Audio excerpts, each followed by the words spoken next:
అమెరికాకి ఒక పక్కన అమెరికాకి సంబంధించిన యుద్ధ నౌకల మీదన అరేబియా సముద్రంలో దాడి జరుగుతోంది. అట్లాగే ఎర్ర సముద్రంలో దాడి జరుగుతోంది హౌతీ తీవ్రవాదుల వలన. మరోవైపున బ్రిటన్కి సంబంధించినటువంటి రాయల్ నేవీ షిప్ మీద కూడా అట్లాగే దాడులు జరుగుతుంది. అట్లాగే మరొక వైపున అమెరికాకి సంబంధించిన స్థావరాల మీద దాడులు పెరుగుతూ ఉన్నాయి. Pro Gaza and Iran backed jihadist groups launched a drone towards a military base hosting the US-led international coalition of forces in Iraq. The attack was foiled and the drone was shot down near Erbil airport in Iraq last evening.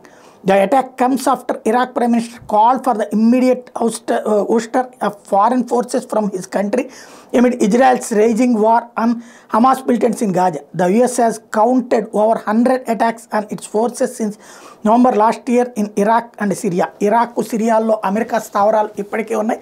అట్లాంటి ఇరాక్లో ఉన్నటువంటి స్థావరాన్ని అర్జెంటుగా ఖాళీ చేసి వెళ్ళాలని Iraq ప్రధానమంత్రి చెప్పాక మేము ఖాళీ చేయమని అమెరికా చెప్తే అర్జెంటుగా ఇరాక్లో ఉన్నటువంటి ఇరాన్ మద్దతుదారులైనటువంటి తీవ్రవాద సంస్థలు డ్రోన్ల ద్వారా అమెరికా స్థావరం మీద దాడికి పాల్పడ్డారు. అయితే అమెరికా దాని దారిలోనే పేల్చేసింది.